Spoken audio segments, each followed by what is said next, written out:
Menghadapi new normal adalah keharusan. Video ini coba memandu kamu nih guys yang harus masuk ke kantor. Pertama, sebelum berangkat kerja, jangan lupa lindungi mata, mulut, hidung dengan kacamata dan masker. Setelah masuk transportasi umum, jangan lupa guys bersihkan tangan setelah menyentuh gagang pintu atau barang di fasilitas umum. Sesampai di kantor, pastikan kamu melakukan disinfeksi barang-barang termasuk pakaian. Kemudian jangan lupa cek suhu pakai termogun. Oh iya, pastikan barang-barang dari orang lain bersih ya guys, seperti misalnya kartu ini.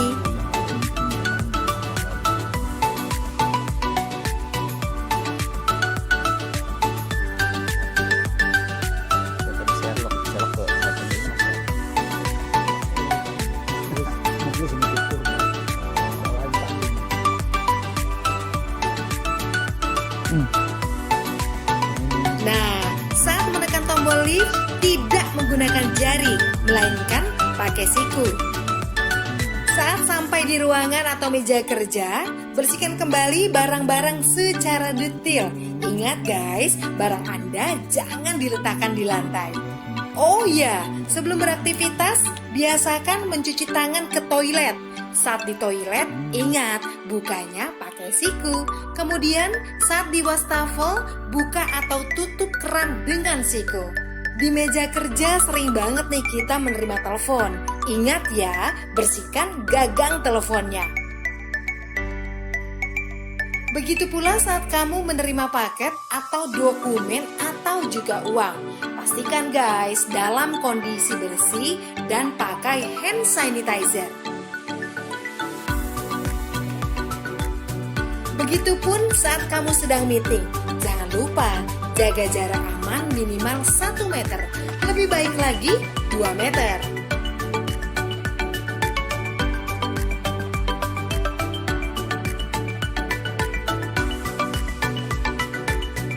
Ya, lagi zaman new normal begini, lebih baik kamu bawa makanan sendiri. Dan pastikan pantry bersih. Pastikan juga tim cleaning service membersihkan secara berkala mulai dari barang-barang di dapur seperti microwave, handle kulkas, meja makan, botol-botol, pokoknya semua deh. Nah, giliran mau pulang, semprotkan disinfektan meja dan alat tulis dan semua peralatan yang sudah dipakai. Saat sampai di rumah, ingat ya guys, biasakan membuka dengan siku. Pastikan sepatu kita tetap bersih dan letakkan sepatu kita di rak tertutup. Lainnya, jangan langsung peluk keluarga di rumah. Cuci tangan dulu, mandi, dan bersihkan barang-barang yang dibawa saat kita kerja.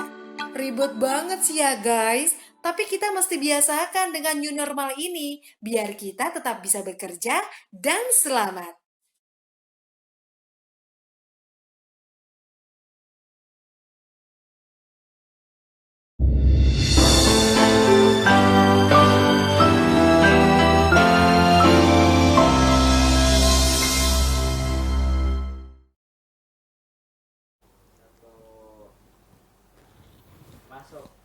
Assalamualaikum warahmatullahi wabarakatuh.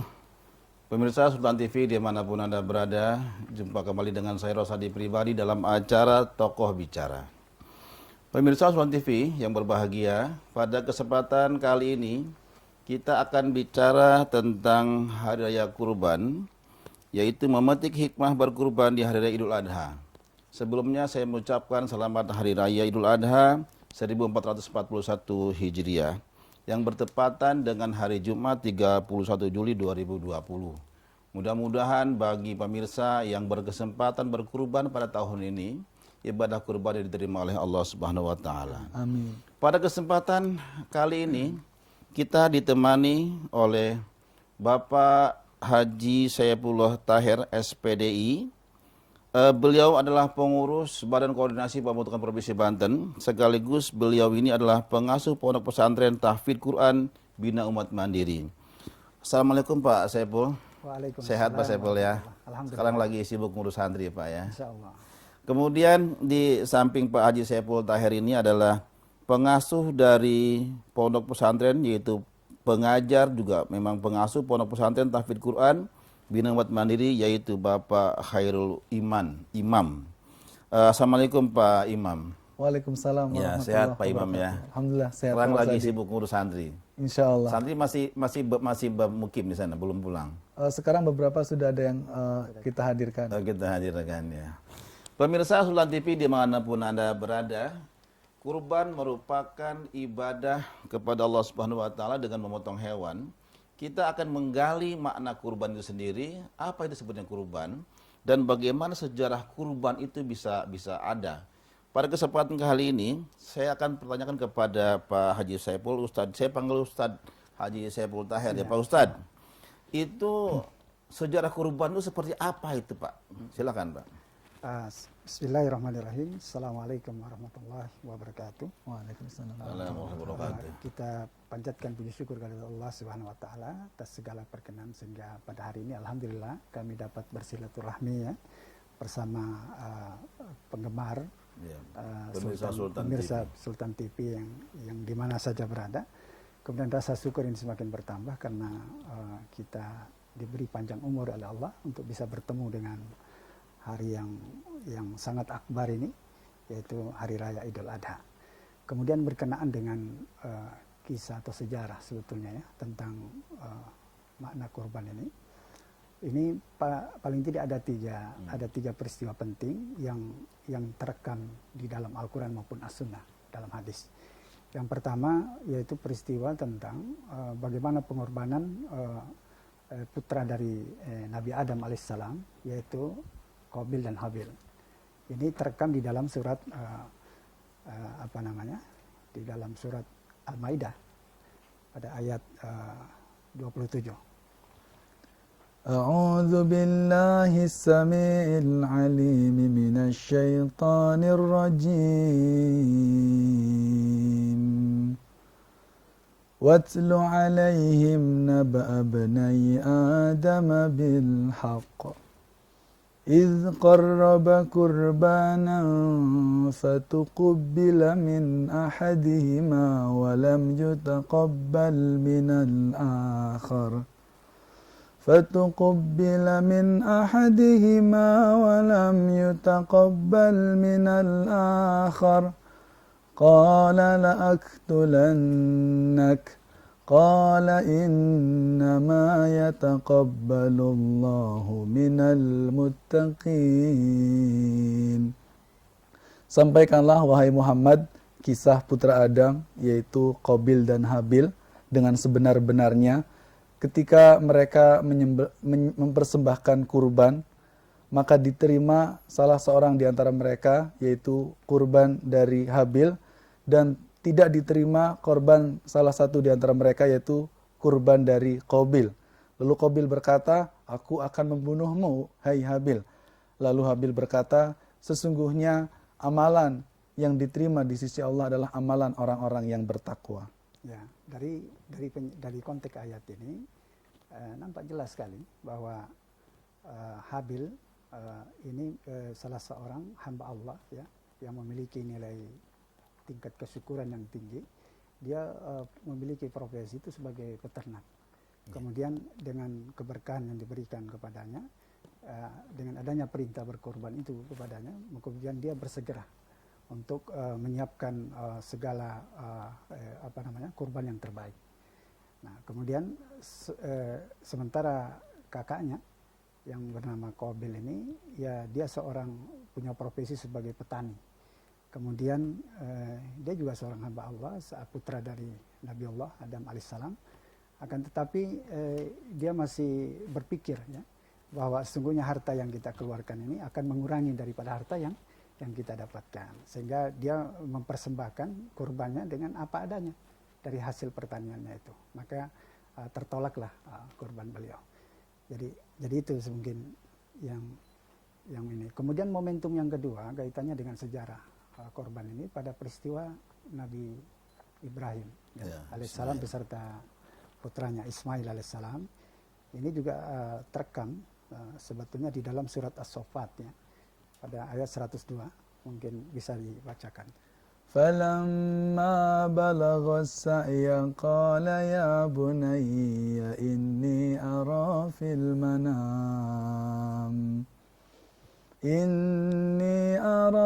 الْمَنَامِ أَنِّي أَذْبَحُكَ فانظر ماذا ترى قال يا أبت افعل ما تؤمر ستجدني إن شاء الله من الصابرين. Maka tatkala Ismail sampai pada usia mampu membantu ayahnya, telah dewasa, kemudian Ibrahim datang kepada Ismail seraya berkata, "Wahai anakku, sesungguhnya aku di dalam mimpiku menyembelihmu." Maka Ismail adalah anak yang soleh dan anak yang cerdas. Dia tahu mimpi seorang nabi adalah wahyu yang harus dilaksanakan. Maka Ismail berkata, "Wahai ayahanda, kerjakanlah apa yang Allah perintahkan kepadamu. Insya Allah engkau akan menjumpaiku orang-orang yang bersabar." Ya, ini jelas ya. Jelas oleh kita dari pesan apa yang disampaikan tadi, dari konteks ayat ini, bahwa sosok Ibrahim ini kan sosok ayah yang sangat mendambakan lahirnya seorang anak ya, yang bisa meneruskan perjalanan hidupnya untuk menjalankan dakwah. Kemudian di tengah tumbuhnya kecintaan yang demikian hebat ini, tiba-tiba Allah Subhanahu wa taala mengujinya. Ya, salah satu ujian yang sangat berat yang memang menurut logika kemanusiaan ini sangat sulit untuk bisa diterima, yaitu mengorbankan putra yang dia cintai, yang dia senangi. Tapi demi kecintaannya kepada Robnya, kemudian dia korbankan semua itu. Nah, tadi ada yang menarik Pak Ustadz. Ya. Antara Qabil dan Habil, kan dua-duanya juga berkurban. Nah, yang diterima ini kan kurbannya Habil. Sementara Qabil ini kan tidak diterima. Berarti di situ ada makna apa itu? Kenapa dia nggak bisa terima? Kan sama-sama kurban itu Pak Ustadz. Ya. Jadi kita lihat spirit ya. Ya. Jadi spirit bahwa ketika perintah itu sampai kepada kedua insan ini, hamba ini, yang satu merespon dengan penuh sukacita, yaitu Habil. Habil ini dia seorang peternak, kemudian dia mensyukuri nikmat yang diberikan oleh Tuhannya. Sehingga ketika dia memahami bahwa hakikat rezeki itu adalah titipan, sehingga dia bersegera untuk menunaikan itu, dia memberikan porsi yang terbaik dari hasil ternaknya. Sementara Qabil itu, ya kakak, dia karena merasa dia lebih senior dari adik ya muncul egonya dan mungkin juga hidayah belum sampai kepadanya, sehingga dia berkorban sesuai dengan apa adanya. Ya, karena dia memahami tadi seperti itu. Berarti kurban itu harus yang terbaik. Harus yang terbaik. Terbaik. Ya. Jangan ala kadarnya. Jangan ala kadarnya. Jadi, Pak Ustadz Imam, saya ingin tanya ke Pak Ustadz Imam ini. Tentang keikhlasan, Pak. Keikhlasan kurban itu. Nah, keikhlasan seperti apa sih yang bisa diterima tadi ketika dia kurban, kan mesti ikhlas gitu kan. Apa makna keikhlasan ketika kurban itu Pak Imam? Iya, makna keikhlasan ketika berkurban. Artinya ketika dia berkurban mengeluarkan hartanya, maka tidak ada rasa ingin disebut, tidak ada rasa ingin dipuji, semata-mata ya Allah saya mengeluarkan harta ini agar saya lebih dekat denganmu ya Allah. Artinya keikhlasan adalah tidak ada rasa ria ingin dilihat atau ingin disebut. Wah si Anu korbannya sapi ya. 7 sapi, enggak 7 orang patungan misalkan. Tapi semata-mata tidak ada perasaan ingin disebut, ingin dipuji, semata-mata ingin mendekatkan diri kepada Allah. Itu dan keikhlasan. Tidak perlu diceritakan juga ke orang lain. Tidak perlu. Saya sapinya yang terbaik gitu kan, misalkan. Lalu dia cerita gitu kan. Tidak perlu bikin story di Instagram gitu. Iya. Pak Ustadz, kalau keutamaan kurban itu, kalau kita sebenarnya apa keutamaan kurban? Yang lebih utama itu apa? Binatangnya apa gitu, hewannya gitu. Sebetulnya kalau bicara tentang keutamaan dan hikmah ya. Jadi memang harus kita pisahkan karena kalau keutamaan ini sebetulnya erat kaitannya dengan ittiba artinya mengikuti pola apa yang dicontohkan oleh para nabi kita. Jadi seperti syariat kurban ini kan sebetulnya warisan dari waliullah Nabi Ibrahim alaihissalam, ya. Kemudian disyariatkan kembali kepada Rasulullah Nabi kita Nabi besar Muhammad sallallahu alaihi wasallam. Jadi kita mengikuti apa yang dilakukan oleh beliau ini, ya itulah sebetulnya bentuk kecintaan kita terhadapnya. Dan Allah memang berjanji kepadanya bahwa hai Muhammad, katakanlah kepada mereka itu, jika ia mencintaiku maka ikuti kamu. Artinya ada perintah untuk mengikuti ittiba. Mungkin ada ayat yang bisa disampaikan oleh Mas Imam. Ya, ayat itu berbunyi, Qul in kuntum tuhibbunallah fattabi'uni yuhibbukumullah wa yaghfir lakum dhunubakum wallahu ghafurur rahim. Katakanlah Muhammad kepada hamba-hambaku, jika engkau mencintai aku, jika engkau mencintai Allah, maka ikutilah aku. Fattabi'uni. Ikutilah Muhammad sallallahu alaihi wasallam. Jika engkau mengikuti Muhammad, termasuk menyembelih hewan kurban, maka Allah berjanji, yuhibbukumullah. Allah akan mencintai kalian, tidak hanya cinta, wa yaghfir lakum dzunubakum. Allah akan mengampunkan dosa-dosa kalian, dan sesungguhnya Allah Maha Pengampun lagi Maha Penyayang. Gini Pak Ustadz, ikan kurban itu kan bagi orang yang punya kemampuan. Ya. Itu bagaimana orang punya kemampuan tapi dia tidak berkurban, gimana tuh hukumnya itu yang begitu? Ya, artinya dia termasuk zalim, ya, artinya menzalimi dirinya, karena hakikatnya bahwa semua yang kita miliki, harta bahkan jiwa sekalipun itu adalah milik Allah. Jadi semua itu memang harus diperuntukkan, dipersembahkan kepada Rabb kita. Ya, jadi sedianya sebetulnya umat ini harus mengikuti apa yang telah dicontohkan oleh nabi-nabi kita, ya, sehingga kita menjadi hamba yang senantiasa mendapatkan syafaatnya nanti di kemudian hari, karena kita mengikuti pola hidup, pola tata cara apa dan sebagainya yang dilakukan oleh Rasulullah. Jadi itu mungkin Pak. Iya, Pak Ustadz Imam. Kita ini kan lagi pandemi gitu ya.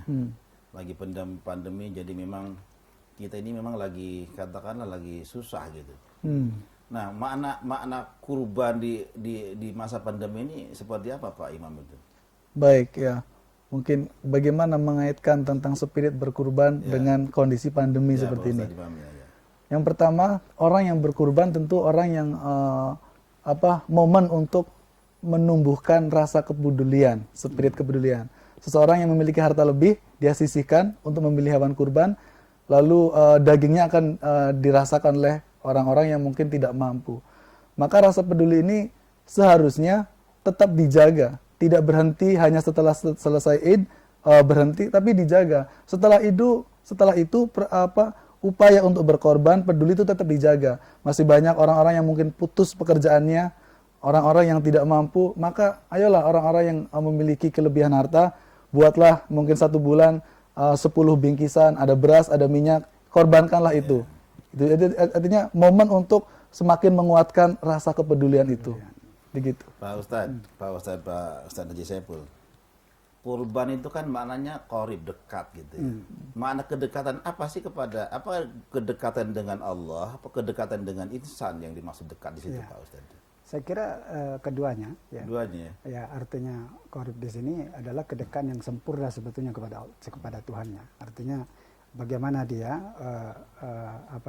menangkap pesan itu, kemudian dia kemudian membangun ketaatan, kepatuhan dan ketundukan kepada Tuhannya. Jadi posisinya sebagai hamba, dia membangun kepantasan dirinya di hadapan Rabb-nya. Jadi ini sebetulnya bentuk ketundukan, ketaatan, kedekatan yang luar biasa, ya, seperti para nabi, para sahabat kita dan sebagainya.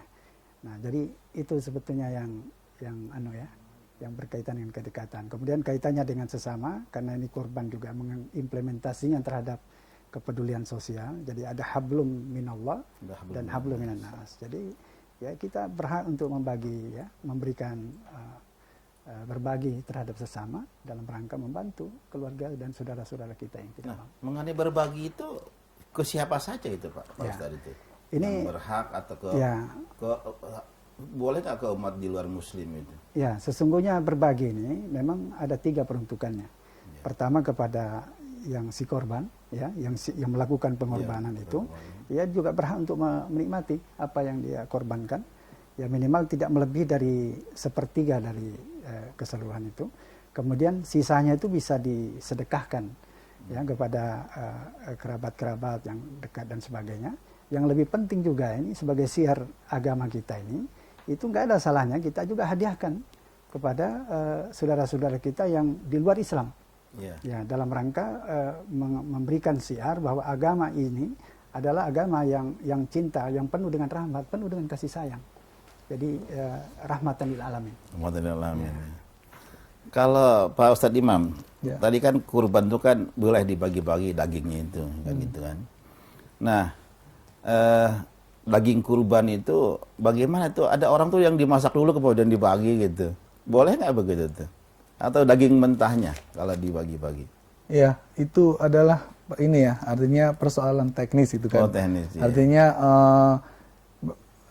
kebanyakan yang terjadi kan ketika dibagi dalam keadaan mentah gitu kan. Tetapi ketika memang seseorang itu mampu, dia punya berlebih, saya selesaikan sampai masak. Itu kan orang menerima lebih baik ya dong. Nggak apa-apa itu. Nggak apa-apa, nggak ada masalah. Tetapi kan umumnya di tengah masyarakat itu kan, karena kan mungkin kita mau bikin rendang, kan tidak semua orang pengen rendang. Mungkin ada yang pengen, saya maunya di sate. Begitu mungkin alangkah lebih baiknya memang ya mentah saja. Orang akan menyatenya atau membuat rendang dan lain sebagainya. Lebih leluasa gitu. Saya ini Pak Ustadz, ini kan di masyarakatnya suka terjadi ya. Begitu orang potong kambing, potong kerbau kan ribut tuh Pak. Itu teknis yang paling baik itu memang pemotongan itu memang dilakukan di rumah potong hewan. Atau seperti apa gitu kebiasaan masyarakat di kita Pak di Banten itu? Iya, ini kan memang tradisi masyarakat kita kan sudah lumrah ya, sudah kita apa yang sudah terjadi selama ini. Mereka ketika terjadi pemotongan hewan itu banyak yang nonton, menyaksikan ya sampai berdesak-desakan seperti menonton apa ya. Nah sesungguhnya di era pandemi ya sekarang ini di COVID-19 ini ya memang kita harus mengikuti apa yang dianjurkan oleh pemerintah kita ya. Untuk menjaga jarak, kemudian apa dan sebagainya. Kemudian nggak ada salahnya juga di tempat pemotongan hewan, sehingga itu bisa lebih steril dan jauh dari keramaian. Atau juga memang karena ini menjadi syariat agama ini, di masjid-masjid dan di mana-mana juga nggak ada masalah. Yang penting ketentuan pemerintah untuk menjaga batasan-batasan itu kita lakukan. Iya. Terus saya ingin tanya gini. Kan kalau orang motong hewan itu kan ada biasanya Pak Kiai atau Ustadz yang memotong hewan itu. Itu upahnya itu katanya tidak boleh dari dagingnya, itu harus dari yang lain gitu. Gimana Pak Yom itu? Ya, untuk upah itu ya. Upah untuk orang yang menyembelih hewan kurban ya. Untuk perihal ini ya, tentu kita perlu ada referensi yang harus kita baca ya. Tetapi mungkin itu saya lebih setuju dengan pendapat itu. Artinya di luar dari daging itu. Karena daging itu diperuntukkan untuk kaum muslimin masyarakat.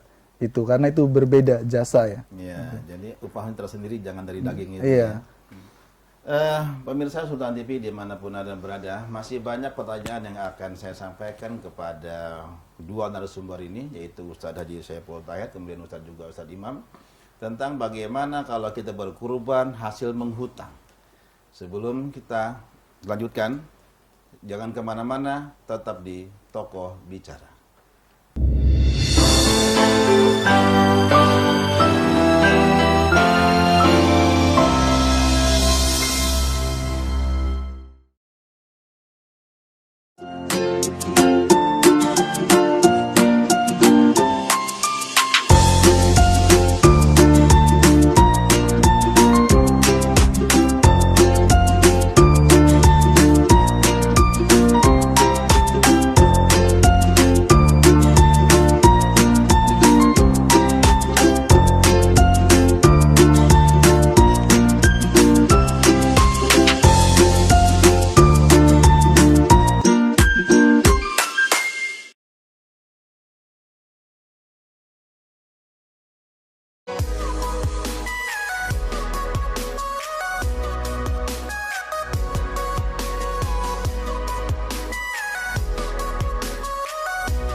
Pemirsa Sultan TV dimanapun Anda berada, kembali kita di Tokoh Bicara bersama saya Rosadi Pribadi. Kita masih bicara tentang Hari Raya Kurban. Kita akan bertanya kembali kepada Ustadz Haji Saiful Tahir dan juga Ustadz Imam.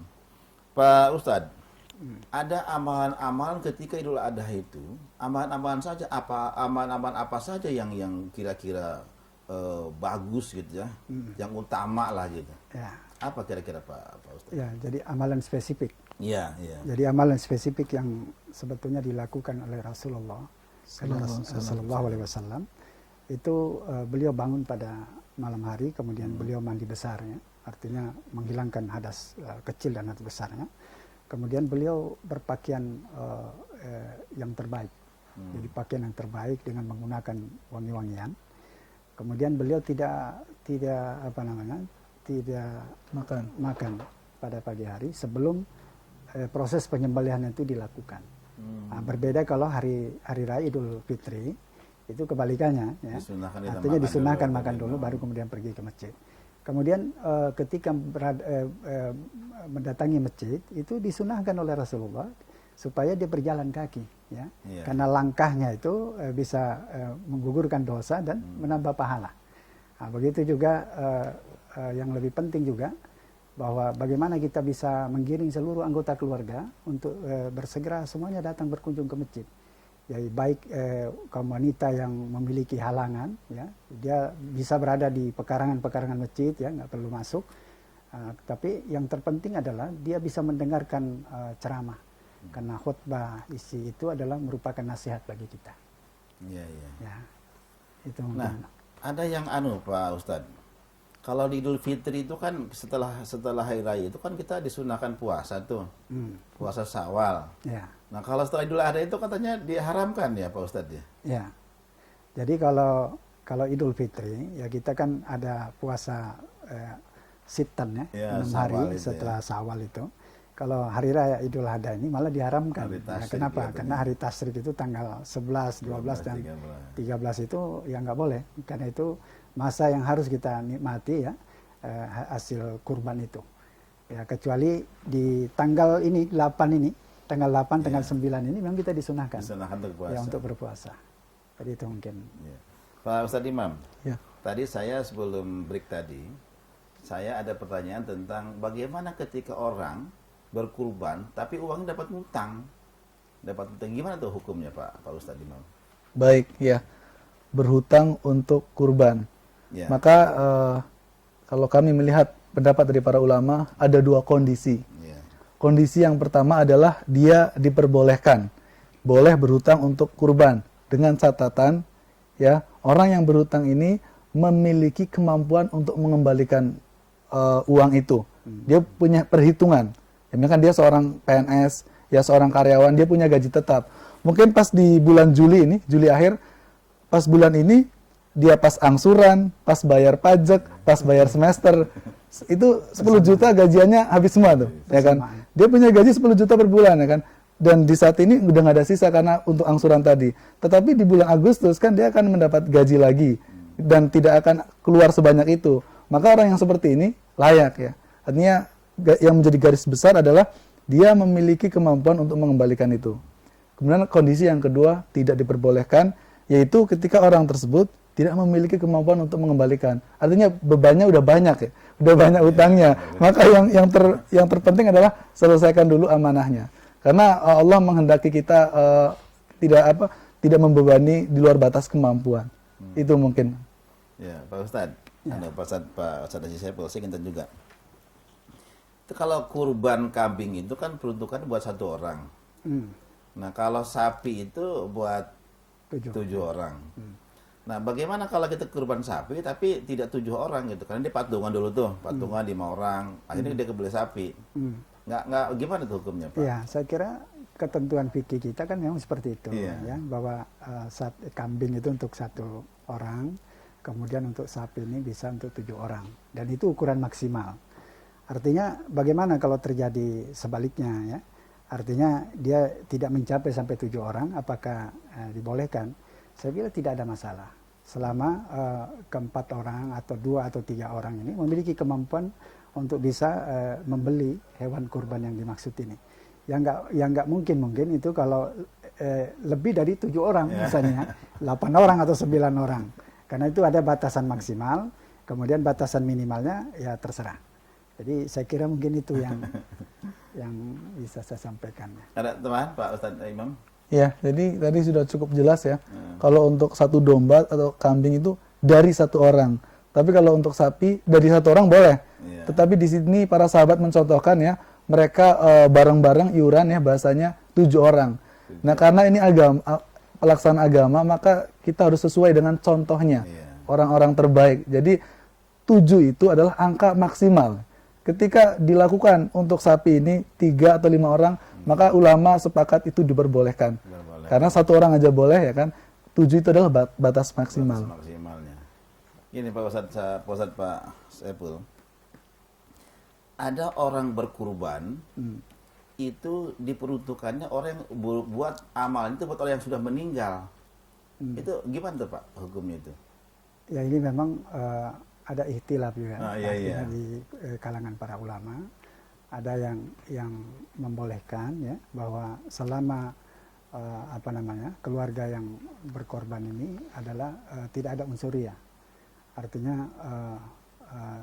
tidak mau dipuji ya, bahwa dia adalah seorang hamba yang membangun ketaatan yang luar biasa gitu ya.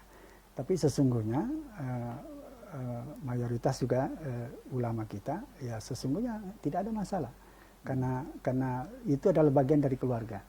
Seperti Rasulullah Sallallahu Alaihi Wasallam itu kan beliau berkorban 2 ekor ya. Yang satu adalah untuknya dengan keluarganya, kemudian yang satu lagi untuk umatnya dan yang mengikuti syariatnya. Artinya sesungguhnya ya termasuk orang-orang umat ini. Bicara umat ini kan semua umat ini. Yang meninggal maupun yang ini ya semua sudah jadi saya kira ya, untuk umatku. Iya. Ada teman Pak Ustadz Imam? Iya. Jadi itu kita teringat dengan sebuah kisah ya. Seorang sahabat bertanya, "Wahai Rasulullah, bolehkah aku sedekah atas nama orang tuaku?" Ya kan. Maka Rasulullah mengatakan, "Boleh." Artinya ini kan hampir sama itu. Dan yang pasti adalah bahwa sesungguhnya ketika seseorang berkurban, maka keutamaannya itu diperoleh oleh anggota keluarganya. Dan ini tidak membatasi yang meninggal nggak dapat, enggak. Maka meskipun dia meninggal, karena dia adalah bagian dari keluarganya, dia tentu akan dapat. Dan yang lebih penting adalah ketika seorang anak berkurban, ya dia melakukan amal soleh, maka itu agama memberi tahu kita bahwa pahalanya akan sampai kepada orang tuanya. Jadi ini mudah-mudahan masyarakat tidak lagi mempersulit diri gitu.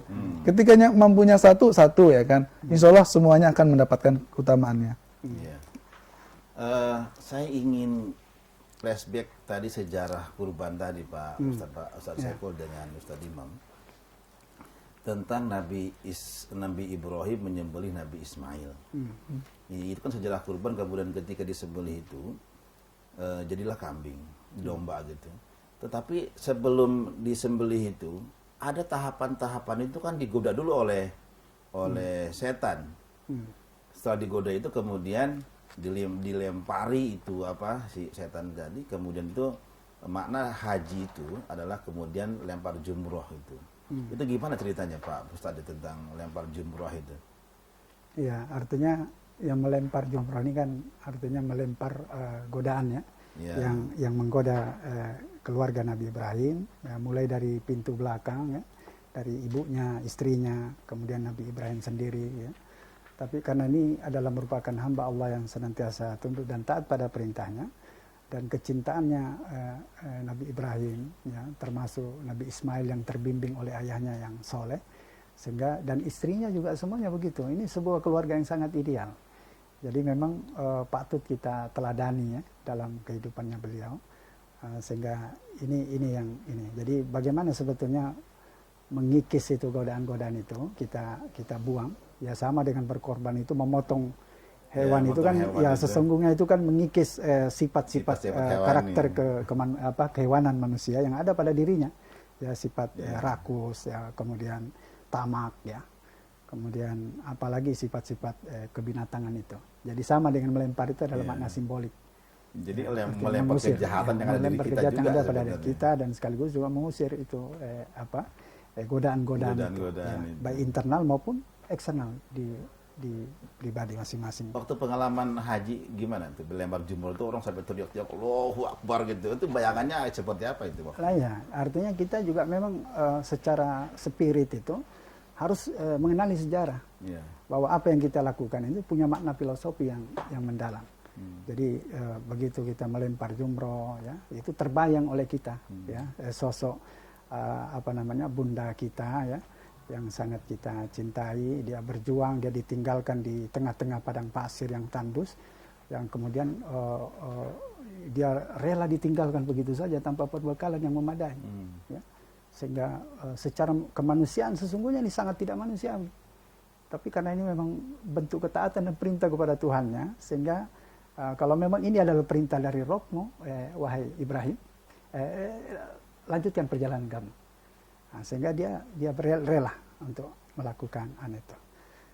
Jadi itu mungkin. Iya, pastinya ada tambahan. Ketika saya tertarik ketika orang lempar jumroh itu, ketika dia digoda, dilempar, itu makna simbolisnya apa itu? Melempar tadi, melempar kejahatan dalam diri kita itu seperti apa? Iya, karena mungkin saya belum menunaikan haji tadi, hanya bisa membayangkan saja ya. Tapi saya setuju dengan sepakat dengan apa yang Ustaz Saifullah sampaikan itu. Ya, tinggal bagaimana kita mengambil spirit itu ya. Artinya bisa aja kita melempar ya setan-setan yang menggoda itu ya, sehingga mereka menjauh dari untuk menjauh dari diri kita, menjauh untuk tidak menggoda lagi kita. Itu akan tetapi dari sisi sejarah justru yang saya tertarik adalah ketika Siti Hajar itu berlari-lari kecil, gitu kan? Itu untuk mencari air ya, untuk bagaimana Ismail bisa minum ya, kebutuhan minumnya. Itu memberi kita sebuah pelajaran bahwa Islam ini mengajarkan kita untuk terus bergerak, ya, untuk ikhtiar ya. Dan terkadang Allah memberikan ikhtiar kita, menjawab ikhtiar kita kadang-kadang tidak sesuai dengan yang kita duga.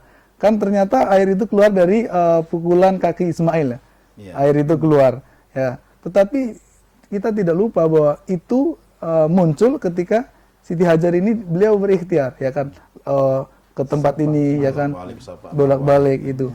Dan itu luar biasa. Islam harus kita sebagai seorang muslim diajarkan untuk berikhtiar, bergerak. Pokoknya husnuzon aja sama Allah. Husnuzon untuk berjuang. Iya, bakal dapat insyaallah gitu. Begitu. Tawakal. Tawakal Ya, penuh tawakal. Penyembelihan kurban itu Pak Saiful, Pak Ustadz Saiful, tujuan utama menyembelih itu seperti apa tujuan kurban itu? Apakah memang seperti apa tujuan itu, tujuan penyembelihan itu? Ya, sebetulnya tujuan penyembelihan ini kan sesuai dengan akar kata kurban itu sendiri kan koroba ya, artinya dekat. Jadi sebagai wujud implementasi dari nilai ketakwaan kita ya, nilai ketakwaan kita kepada Rabb kita, kemudian tanda nilai kesyukuran kita atas tiga nikmat utama yang diberikan Allah kepada manusia ini, nikmat hidup, nikmat kemerdekaan, dan hidayah iman. Nah ini hidayah iman yang tidak bisa diukur dengan materi itu. Ya mungkin Mas Imam bisa juga mungkin. Nah tentang juga tujuan hewan kurban itu kan ada tadi itu dijelaskan tentang ada dagingnya, ada takarubnya, pendekatan kepada Allah, dan ada daging yang dibagikan. Nah artinya kurban itu, daging itu kan bagus untuk dikonsumsi gitu. Berarti ada tujuan untuk membagi-bagikan daging itu supaya masyarakat itu bisa sehat, bukan begitu Pak Ustadz? Ya, betul. Ya. Daging tentu makanan yang bergizi ya, kan? Makanya mahal di pasar. Bergizi, dan itu mengirimkan pesan bahwa Muslim itu harus kuat, karena kita diamanahi oleh Allah mengerjakan ibadah lima kali ya, salat wajib ya, itu belum sunahnya. Itu kalau kita tidak punya fisik yang kuat mungkin akan jadinya rebahan terus ya kan, tidak dikerjakan. Kemudian yang lebih penting dari itu, ketika proses pembagiannya, di situ syiar mengirim pesan bahwa Islam itu peduli. Orang kaya tidak hanya menumpuk kekayaan ya untuk kesenangan keluarganya, tapi dia diajarkan untuk menyisihkan hartanya, belilah hewan untuk dikurbankan, bagikan. Mungkin di sana ada orang yang setahun sekali makan dagingnya. Artinya kan itu Islam ini peduli, Islam ini kasih sayang. Itu mengirimkan pesan serta menghapus segala bentuk opini-opini bahwa Islam itu keras, intoleran. Tidak, kami diajarkan menjadi rahmat untuk alam semesta. Ya, artinya kurban sendiri mempunyai makna at-ta'awun. Saling tolong menolong ketika dengan sesama. Ya. Tidak hanya kepada umat muslim, tetapi juga kepada umat non-muslim. Ya, artinya kurban sendiri menjadi syiar. Bukan begitu Pak Ustadz? Betul. Jadi memang makna kurban ini ya itu. Jadi kenapa kurban itu harus ditampakkan ya? Itu salah satu bentuk syiar. Jadi supaya seluruh umat ini bisa memahami ya bahwa hakikat harta ini adalah merupakan titipan Allah. Jadi apa yang diperintahkan Allah adalah bangun kepatuhan dan ketundukan dan ketaatan kepadanya itu dengan mengorbankan sebagian rizki yang kita miliki ya untuk berbagi terhadap sesama. Jadi syiar ini harus dipublish ya. Nah, Pak Ustadz Imam, kurban kan tidak hanya menyembelih kambing sebenarnya, tetapi itu ada proses dengan peternak, kemudian itu petani. Kan sirkulasi ekonomi orang ketika berkurban itu jalan. Betul. Itu nggak gitu Pak Ustadz? Iya, artinya bagaimana momen Idul Adha, momen hewan kurban ini dampak ekonominya seperti apa? Dampak ekonominya, betul. Baik, saya setuju dengan apa yang disampaikan Pak Rosadi bahwa momen Idul Adha ini bisa menjadi momen kesadaran untuk membangkitkan ekonomi umat. Ekonomi umat ya kan, karena misalkan di hari H saja penyembelihan, maka banyak yang terkena dampak positif ya. Penjual arang laku arangnya buat nyate kan. Kemudian penjual tusuk satenya mungkin produksinya meningkat ya kan. Karena kalau mungkin biasanya yang beli adalah warung sate, pada hari itu hampir setiap rumah nyate. Ya kan, itu dampak ekonominya langsung terkena. Lalu bagaimana kemudian momen ini dijadikan sebagai satu solusi untuk mengangkat masyarakat yang dalam keadaan prasejahtera. Maka di sini tergambar seandainya ini bisa dilakukan oleh pemerintah ya. Artinya berkolaborasi dengan warga tidak mampu. Mereka yang berpenghasilan di bawah ya. Maka misalkan pemerintah menyediakan bibit domba ini. Masih kecil beli mungkin kan harganya murah. Nah, satu kakak dikasih 10 ya. Maka dari 10 itu sampai dia usia 1 tahun atau layak untuk menjadi kurban. Misalnya sekarang domba paling murah yang saya pernah temui itu 2,5. Ya 2,5 juta kali 10 maka 25 juta. Maka mungkin dibagi-bagi bersihnya mungkin 10 juta. Lumayan bisa mengangkat perekonomian. Dari hasilnya itu mungkin akan digunakan untuk modal, untuk usaha lain. Maka ini menjadi momen untuk mengatasi problematika kemiskinan ini. Di tengah-tengah pandemi sekarang begini kan. Betul sekali. Ini ekonomi umat bisa beranjak gitu. Beranjak. Ya, bukan hanya tukang areng, bukan hanya tukang tusuk bambu itu, tetapi tukang plastik juga. Betul. Kan? Transportasi juga berjalan gitu kan ketika penyebaran daging itu. Tukang sayur juga. Gitu kan. Artinya kurban ini memang bisa menggerakkan ekonomi umat. Ya, betul. Nah, semua segmen-segmen itu terakomodir semua. Oke, kita break dulu Pak Ustadz. Pemirsa Sultan TV dimanapun Anda berada, selanjutnya saya akan bertanya kepada para ustadz ini, dua narasumber kita ini, tentang apakah kurban itu bisa mengangkat harkat martabat dan bisa mengatasi kemiskinan. Kita akan tanyakan setelah pesan-pesan berikut ini, tetap di Tokoh Bicara.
Pemirsa Sultan TV dimanapun Anda berada, kembali dengan saya Rosadi Pribadi dalam acara Tokoh Bicara.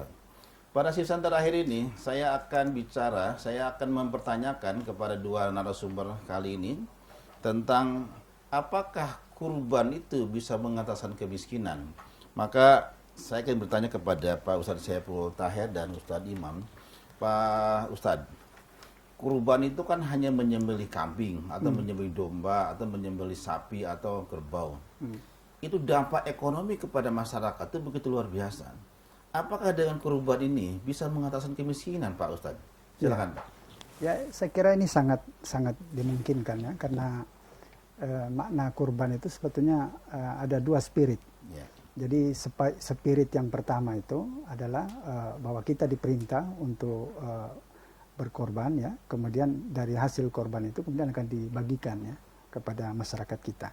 Bahkan kalau seluruh umat ini mayoritas melakukan kurban, tentu daging ini kan tersedia banyak. Ya. Nah ini bisa dikelola nanti secara proses nilai tambah ya, baik nilai tambah ekonomi, nilai tambah sosial, nilai tambah budaya. Artinya mempekerjakan orang mengelola daging yang banyak ini untuk dalam bentuk kemasan-kemasan ya. Nah, supaya tidak hanya habis dikonsumsi, karena kalau hanya kita konsumsi hari itu saja kan tidak seberapa banyak. Tapi daging yang banyak, yang melimpah ini bisa diproses dengan proses nilai tambah tadi.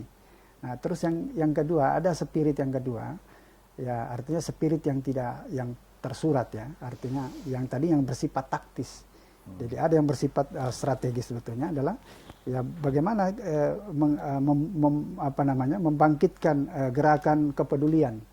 Ya terhadap sesama ini. Jadi pemerintah ya sebagai penanggung jawab ya terhadap amanah kepemerintahannya. Kemudian para dermawan, para pengusaha juga begitu memiliki kepedulian. Kemudian masyarakat juga itu. Jadi terjadi kolaborasi ya dalam rangka membuat gerakan ekonomi umat itu. Yang prinsip-prinsip utamanya adalah saling menolong, saling membantu, kemudian saling menguntungkan, ya, kemudian dan saling memperkuat. Ini sebetulnya yang harus kita bangun ya, semangat untuk membangkitkan gerakan ekonomi umat ini dalam rangka memberantas kemiskinan ini. Ya. Saling menguntungkan, saling memperkuat. Jadi saling menolong, saling menguntungkan, saling memperkuat. Ya. Jadi ini yang harus dibangun. Sehingga umat menjadi kuat. Umat menjadi kuat, menjadi sebuah gerakan kesadaran kolektif. Ya. Jadi kesadaran pribadi, kesadaran kolektif, menjadi kesadaran kebangsaan untuk memberantas kemiskinan di Indonesia. Ini sangat luar biasa sebetulnya. Artinya membangun kolaborasi lah. Iya. Kolaborasi 3 stakeholder ya, kekuatan itu. Jadi artinya makna kurban itu bukan hanya penyembelihan. Bukan hanya penyembelihan. Tetapi ada hal-hal lain yang memang luar biasa kekuatan itu makna spirit yang di luar konteks ya. Artinya yang tersirat ini. Ini perlu sebetulnya itu. Ustadz Imam mau tambahan. Iya. Momen kurban memberikan dampak ekonomi serta menjadi solusi untuk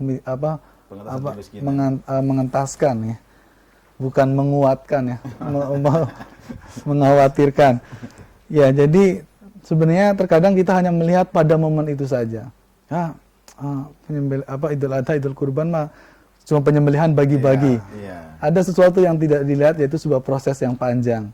Bagaimana seorang petani itu, peternak itu merawat itu, kemudian dia mempekerjakan penggembala, ya kan, mempekerjakan pencari rumput.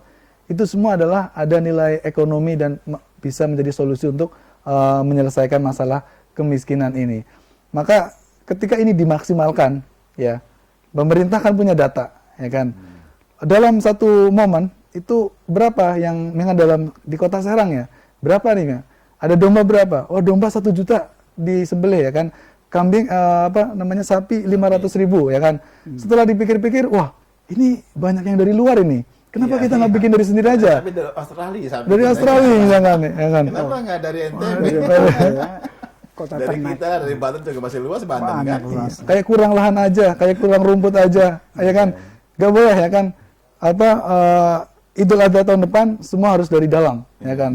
Maka di situ berkolaborasi lah, ya kan? Tadi, ya kan? Di desa ini ada berapa kakak yang mohon maaf prasejahtera, ya kan? Ada 50, ya, langsung anggarkan. Ada pemberdayaan situ ya. Ada ya, beli bibit, Pemberdayaan ya kan? masyarakat. Beli bibit Gerakan, satu kakak, letakkan 10 sampai 15 domba. Seperti itu. Artinya ini sebagaimana kita ketahui ya, domba, sapi menjadi komoditas yang sangat tinggi nilainya. Maka kita sedih kalau ada berita ya, sapi impor, domba impor. Seperti domba kita kurang impor. seperti kurang Padahal lahan itu saja. cuma gerakan ekonomi umat gitu kan di Bisa. bawah itu. Maka di sini bagaimana kemiskinan bisa dientaskan tadi, kesadaran tadi yang disampaikan. Pemerintah memiliki kesadaran, mereka memiliki data, maka ayo beri inovasi ya kan.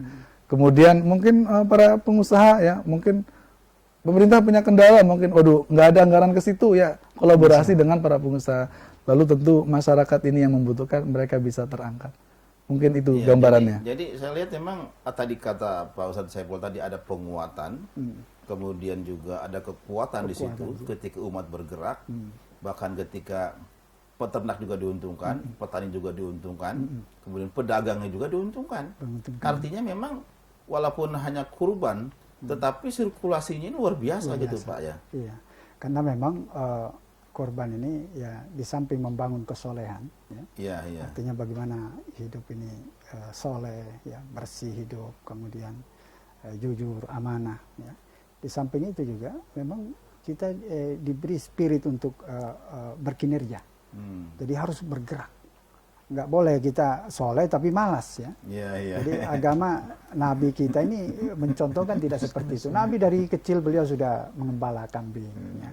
Kemudian ketika dia besar dia berdagang kesam, dia berniaga dan luar biasa. Jadi Nabi mencontohkan, jadi kesolehan yang kemudian berkinerja.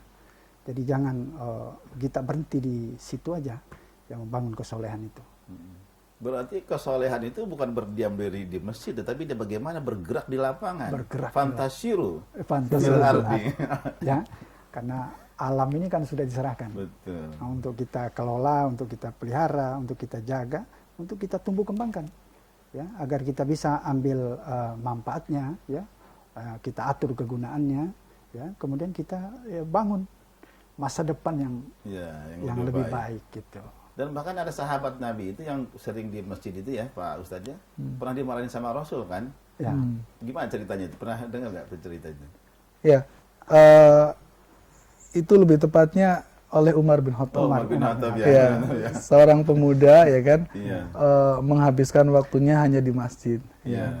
Maka kemudian mengapa engkau melakukan ini ya? Ya saya ingin senantiasa mendekatkan diri kepada Allah dengan zikir dan tilawah.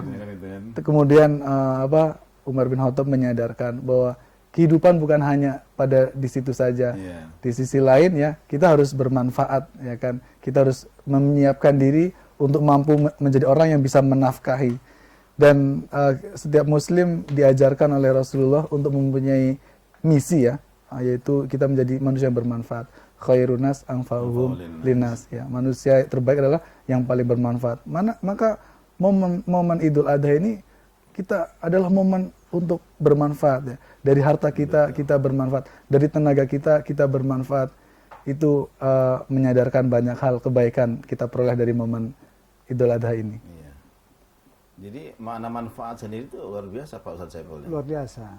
Jadi memberikan, ya itulah tadi ada nilai tambah ekonomi, artinya bagaimana dengan proses produksi itu menghasilkan ekonomi. Kemudian ada nilai tambah budaya, bagaimana kreativitas ya. Nah, ada nilai tambah sosial. Tambah sosial itu sangat luas sebetulnya. Jadi kalau ini kita lakukan insya Allah. Jadi kurban itu ada makna sosialnya. Ya, hikmah. Ada apa namanya tuh, ada ekonominya di situ juga muncul gitu kan. Artinya memang kurban itu bisa kemana-mana dia. Bisa kemana-mana, itu yang cukup luar biasa dan memang ini belum dipahami oleh umat. Ketika umat ingin bukan, ya berkurban sajalah gitu. Padahal maknanya banyak. Lalu hikmah kurban sendiri seperti apa tuh Pak Ustadz ini mau tambahkan kita hikmah? Baik, mungkin ini hikmah kurban ya, di penghujung acara. Maka saya teringat dengan sebuah firman Allah ya, Quran Surat Al-Hajj, ayat yang ke-37. Allah Subhanahu wa taala berfirman, "La yanalallaha luhumuha wala dima'uha walakin yanaluhu taqwa minkum. Daging dan darah kurban tidak akan sampai kepada Allah. Sesungguhnya yang akan sampai kepada Allah adalah ketakwaan kalian. Maka ini memperingatkan kepada orang-orang berkurban ya, bahwa jangan sampai ketika Anda berkurban ada riya, ada ingin disebut orang baik ya, ada ingin kemudian tumbuh rasa sombong. Nih, aku orang mampu nih, aku berkorban sapi ya kan. Itu berhati-hatilah di situ. Akan tetapi yang akan mencapai keridhaan Allah adalah ketakwaan, keikhlasan. Mudah-mudahan ini menjadi pengingat kita. Jangan sampai ya ibadah yang besar ini tidak ada nilainya di sisi Allah karena niat yang salah, tidak berangkat dari ketakwaan. Maka ini masih ada hari tasyrik ya kan ke depan, maka terus jaga niat. Ya jangan sampai pas penyembelihan niat udah dipoto, kemudian aduh gatel nih pengen diupload ya. Ya diupload nggak apa-apa sebenarnya, cuma pesannya aja yang bagus, pesannya ayat nggak apa-apa. Tapi kalau captionnya nih korban gue misalnya, korban saya dan keluarga, itu khawatir gitu. Maka jaga hati. Ini ibadah disaksikan banyak orang ya kan, disaksikan bahkan kadang-kadang penyembelih ini panitia pakai nama ya kan. Maka betul-betul jaga hati karena ketakwaan lah yang akan mencapai keridhaan Allah. Ya, pemirsa Sultan TV dimanapun Anda berada, kita di penghujung acara ini, Pak Ustadz Saiful, mungkin ada closing statement dari Pak Ustadz. Silakan Pak Ustadz di akhir acara ini, silakan. Closing statement, silakan. Ya. Pesan-pesan di Ya, artinya kita harus mendayagunakan ya, karena perintah kurban di hari raya ini adalah suatu peristiwa yang sangat akbar, sangat besar ya. Jadi dan ini sangat dinantikan sebetulnya oleh umat ini.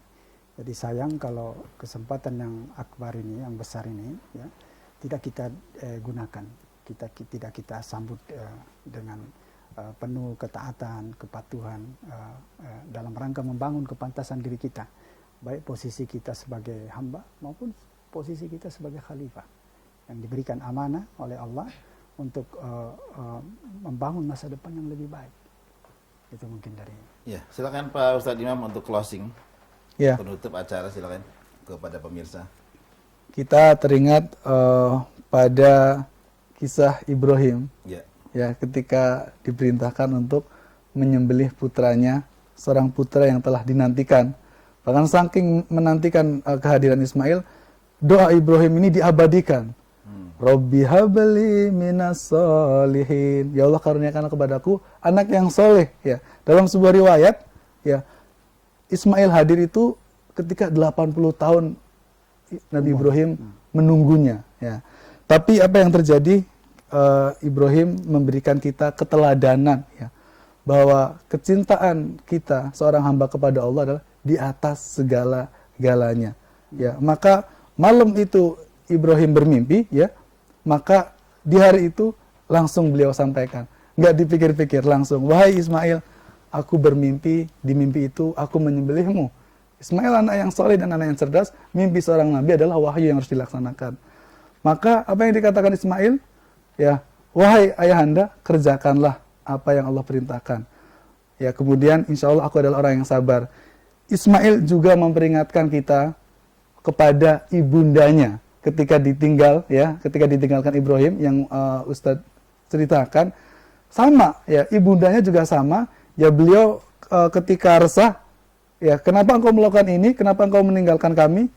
Ketika ditanya, apakah ini perintah Allah? Benar, ini adalah perintah Allah. Maka beliau pun rela. Maka ternyata kesolehan yang sempurna adalah kesolehan yang dibangun seluruh anggota keluarga.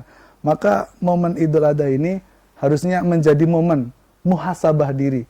Bahwa kesolehan jangan sampai seorang ayah ya merasa cukup dirinya hadir ke majelis taklim, lalu istri, anak-anaknya tidak mengenal agama. Semua harus dibangun kesolehan ini semua. Karena kita ingin kita berkeluarga bersama di dunia dan bersama-sama di surga. Itu hikmah yang bisa kita ambil spiritnya. Terima kasih kepada dua narasumber yang sudah hadir di studio kami. Pemirsa Sultan TV dimanapun Anda berada, saya Rosadi Pribadi Pada kesempatan ini saya dapat menyimpulkan bahwa kurban merupakan ibadah kita kepada Allah Subhanahu wa taala dengan apa yang kita dengarkan tadi ketika dialog kita bahwa kurban merupakan harus ikhlas. Dengan keikhlasan itulah kurban kita akan diterima oleh Allah Subhanahu wa taala. Maka jangan lupa saksikan acara ini di fanpage YouTube Sultan TV, dan dari saya sahabat terima kasih dan wassalamualaikum warahmatullahi wabarakatuh. Waalaikumsalam Terima kasih warahmatullahi Pak Ustaz. wabarakatuh.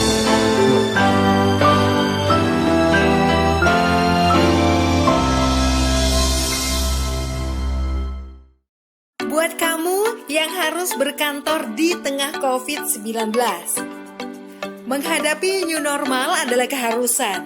Video ini coba memandu kamu nih guys yang harus masuk ke kantor. Pertama, sebelum berangkat kerja, jangan lupa lindungi mata, mulut, hidung dengan kacamata dan masker. Setelah masuk transportasi umum, jangan lupa guys bersihkan tangan setelah menyentuh gagang pintu atau barang di fasilitas umum. Sesampai di kantor, pastikan kamu melakukan disinfeksi barang-barang termasuk pakaian. Kemudian jangan lupa cek suhu pakai termogun. Oh iya, pastikan barang-barang dari orang lain bersih ya guys, seperti misalnya kartu ini.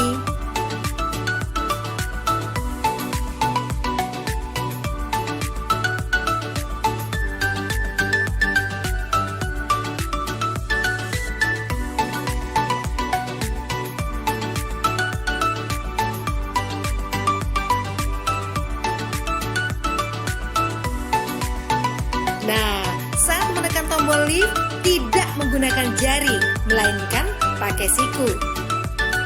Saat sampai di ruangan atau meja kerja, bersihkan kembali barang-barang secara detail.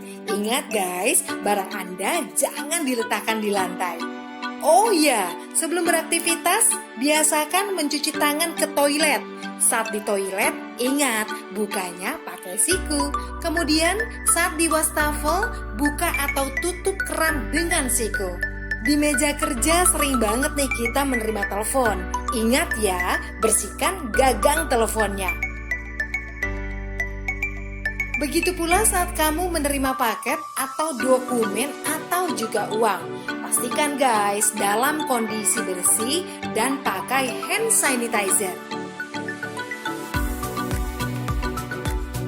Begitupun saat kamu sedang meeting, jangan lupa jaga jarak aman minimal 1 meter, lebih baik lagi 2 meter.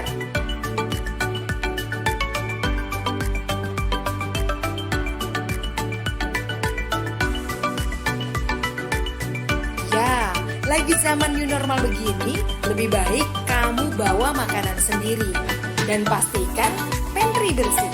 Pastikan juga tim cleaning service membersihkan secara berkala, mulai dari barang-barang di dapur seperti microwave, handle kulkas, meja makan, botol-botol, pokoknya semua deh.